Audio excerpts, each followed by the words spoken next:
Okay, let's see. Sorry, you guys. That's take two because welcome to being a mom. I'm a mom first. So, of course, when I'm trying to get into being vulnerable, life just happens, right? So, I had to take a pause. So, I apologize for that.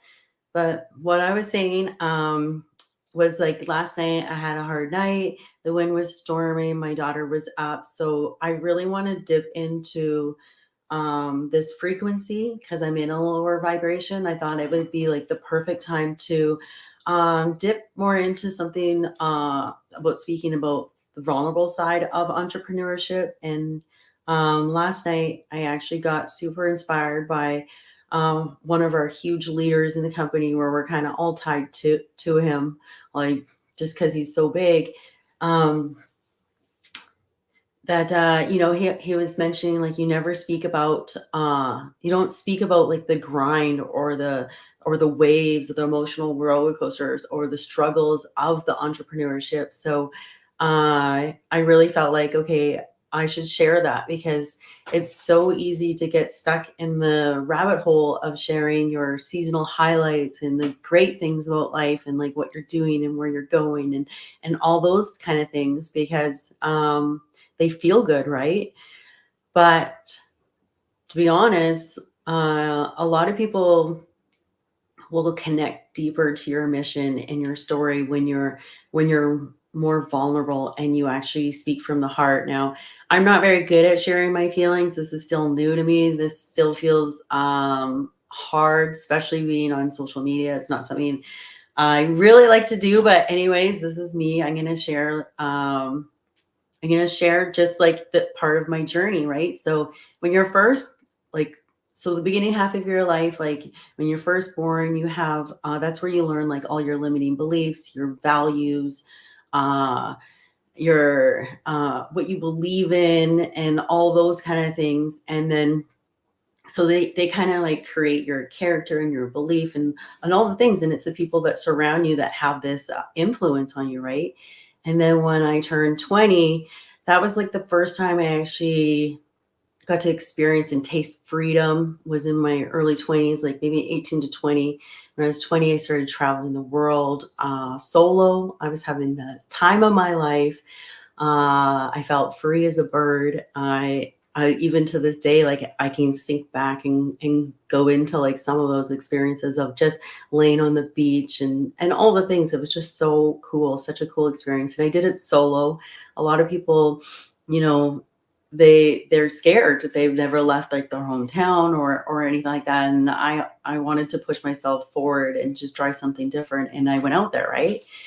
And it wasn't until I came home and I decided that I needed to start to plant some roots. So when I came home, I started taking my hairdresser license, I got my nursing, and I was working really, really hard.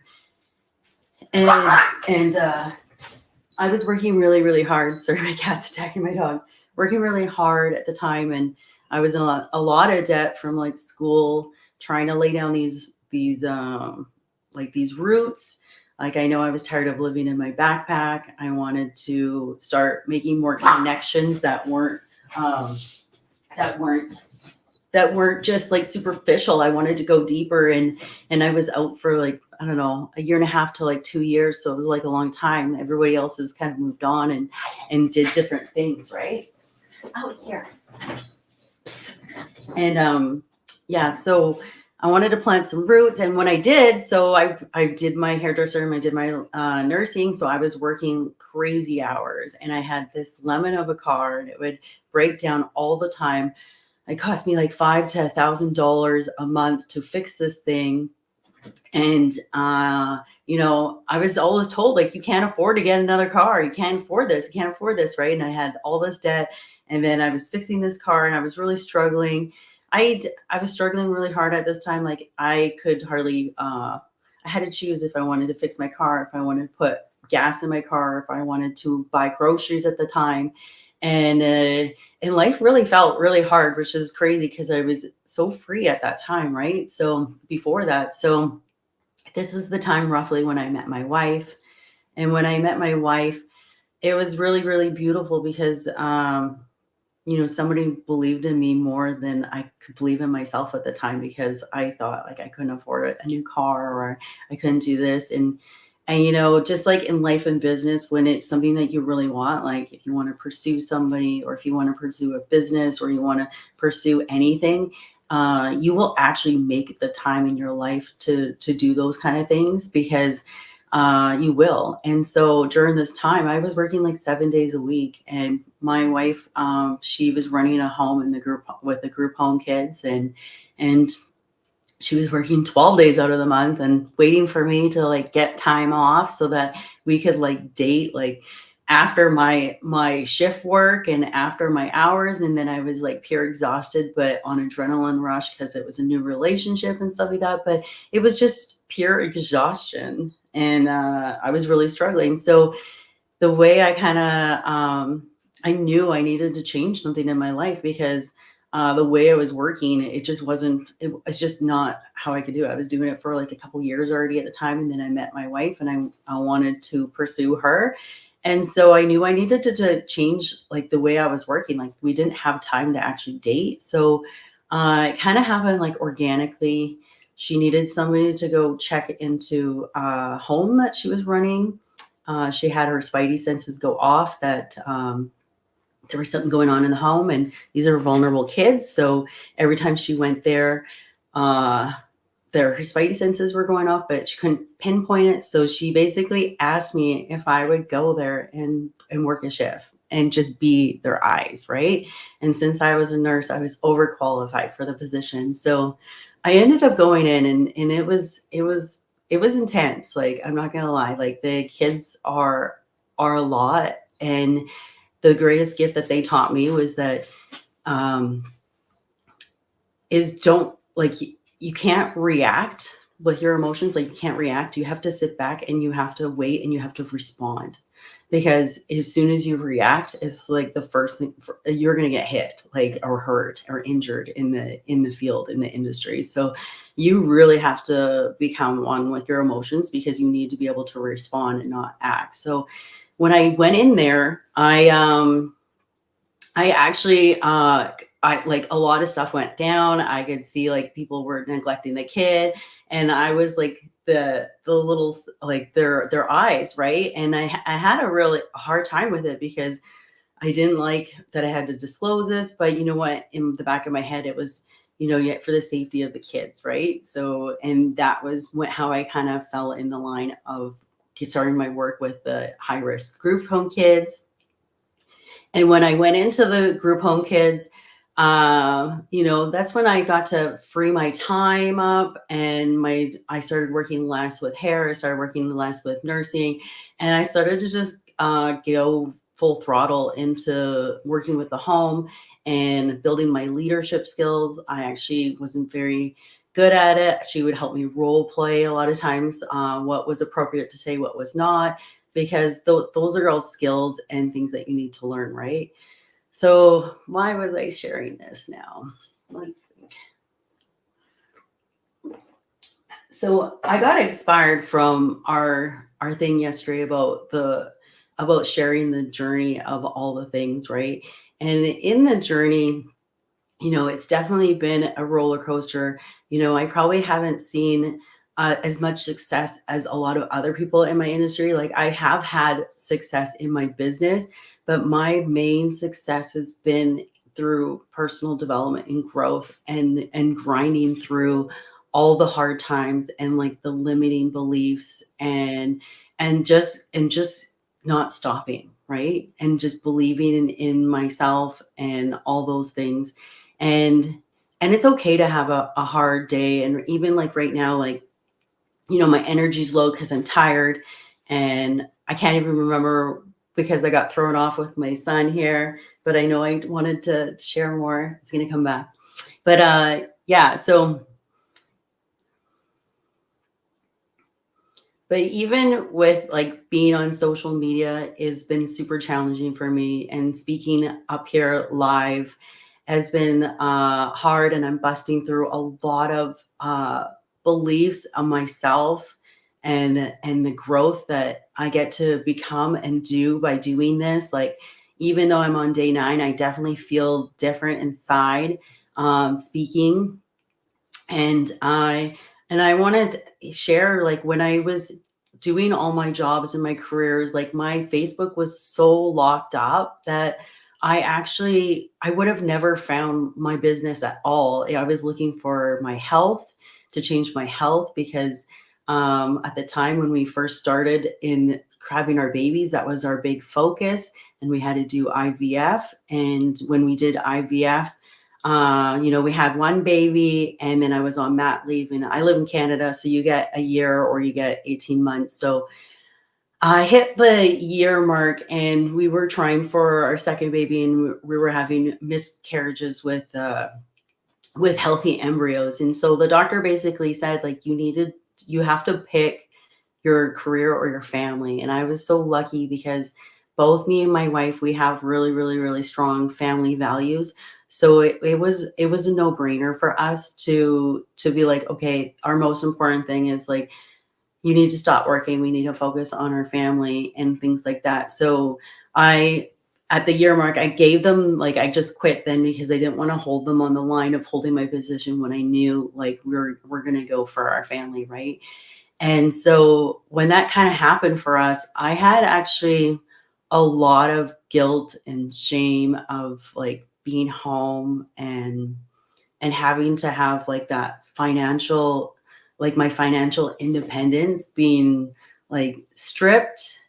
And even though we were newly married, we're growing our family and all the things, but, like, it was really hard to be like, okay, now we're only on one income. And I didn't like the feeling of having to, like, ask for money. Like, it felt awkward. It didn't feel good to me. It was a real mind, like, it really messed with my mind. Right.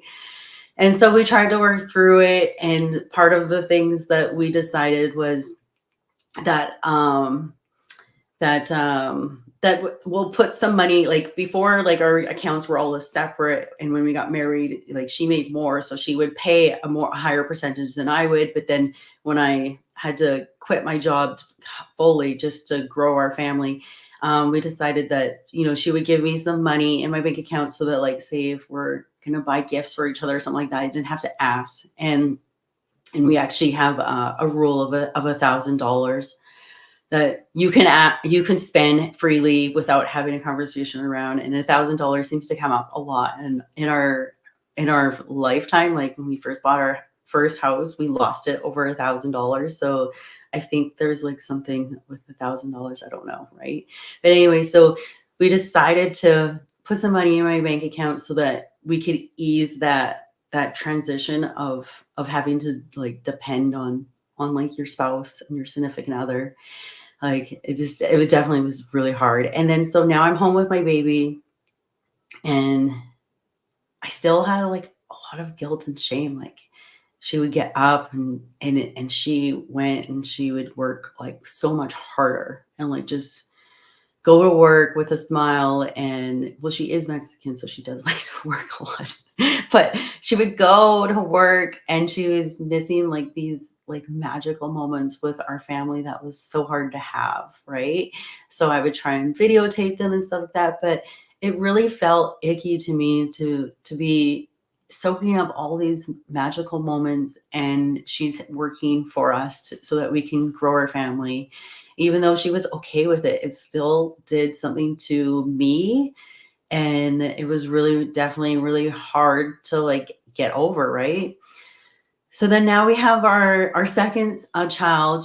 Pregnancy was very hard for me. I actually was ill the whole time, so I would throw up, like, the whole time, every time. And it was very hard, and it was stressful on our relationship, with just how I would go down, and she would have to, like, literally, like, support everybody for it and stuff like that. And so anyway, so now we have our second child. And I this is when my health was kind of coming into play. I was borderline diabetes. I had diabetes both with both kids when I was pregnant. I knew what it felt like to have to use insulin, and take medicine and have to eat when you're not hungry, just because if you don't, like, your sugar levels drop and you feel terrible. And I feel so awful for people that have to be on medicine. But um, my doctor basically said, like, I have to change my ways. If I don't change my ways of how I'm eating or my lifestyle, then this is going to come too, right? And we have it in our family history that diabetes is in our family, but it's usually like old age, not right away, right? So this is kind of like when I started to really look and look for something to change my health, right? And so this is how I found my business in the health and wellness space. And if it wasn't for, like, I was so skeptical at the time, there was no way I would be open about it, because it was just like the place where I was at, my mindset. Like, I was scared from, in my 20s, I've had some life experiences where my trust got broken with people, and I put my guard up, my wall. And a lot of times, like, I really just didn't trust people. Like, it took me a lot to break through that. Like, I let my wife in the beginning, and she just had that belief in me. And so I had to, like, grow through all those, like, inner wounds and work in the beginning stages of my business, because when I was connecting with other people, a lot of times, like, they just wouldn't trust me, because why would they trust me? I didn't trust them, right? So I had this, like, barrier, this wall of trust that was broken, but, like, I just didn't trust people. So then if I didn't trust people, they're not going to trust me, right? So yeah, so then I found this is how I found my business was through health. And it was through somebody that I met originally in Mexico. And then I saw her later retire her spouse and move to Mexico herself. So when I found the business, I was looking for it just for the health reasons. But then I saw her write an ad, and I was like, whoa, like, tell me more. Like, how are you moving your family to Mexico? And then she basically said, it is through the health and wellness business that I have. So that's when I saw the holy grail of this compensation plan. And when I first saw it, I was like, I can't do this. There's no way I can go on social media and, like, put myself out there. Like, for one, I was terrified of public speaking. When I was a kid, I would public speak. And if I had to stand up in front of the classroom, I would basically, like, laugh like a hyena for my nerves. And then I was laughing so hard, my eyes would be crying and you couldn't hear anything I was saying. And I was like, I'm never doing that. I'm never doing that. So I can remember the day I said yes. I was like, I'm never going to go live. Like, I'm never going to speak in front of people. And this is what happens, part of your journey of, like, that inner growth and who you get to become. Because I know it's taken me 2 years to get up here and speak and stuff like that, but I just want to share that like, you have such an important mission and vision, and there's so many people attached to your destiny that it's so important for you to share. Like, why aren't you sharing? Like, you need to share, right? There's so many people out there trying to get set, like, they're struggling and they need another source of income, right? And this has helped me with my personal growth, and it's going to help me even further. um One of my goals is, my wife says she will retire if I make 50,000 a month consistently. And I know, like, my journey's been a little bit slower. Like, I have seen success, but people in my community, they're doing it. Like, they're doing it. So I know it's possible. And I know I just have to keep making myself more valuable, and I have to keep pouring into my own leadership skills and my own skill set so I can become more valuable, so I can help and impact more women. And, you never know who's attached to your destiny, right? And it's so important to share your story, and not just the seasonal highlights. Like, share your actual story, the waves and the roller coasters of emotions, because a lot of times, like, those are what people can connect with, is that, right? And I know myself, like, I'm not very good at sharing my feelings. So this was very awkward, very uncomfortable. But I know like the more you do it, the more you get comfortable with it, the more the words will flow instead of being so clanky because my nerves will settle. And I know somebody needs to hear my message and somebody needs to hear my experience because I know um, it's going to activate somebody else that needs to hear this message, that needs to hear the transformation and the growth, and we can grow together. And that's just one of the things I'm so truly grateful for is just my own personal growth and who I get to show up and be, like the mom, the wife, being present with my kids and soaking up those moments. They go so fast.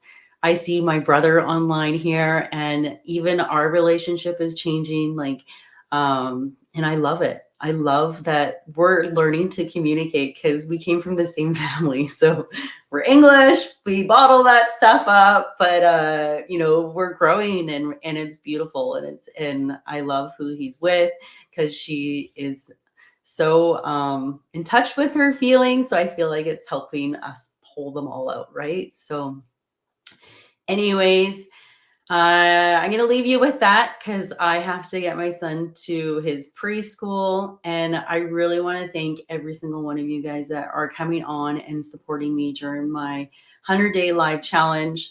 I'm sorry if my story went a little bit all over the place. And this is take 2 because my son came in here and he needed me. And I know like there's no way I could possibly keep going because he just wouldn't stop. And plus, I'm a mom first. I need to make sure his needs are okay first. And yeah, I just hope you have a beautiful, blessed day. And I hope you guys can push past your uncomfortableness and appreciate those hard times because they're there to make you the person that you need to become.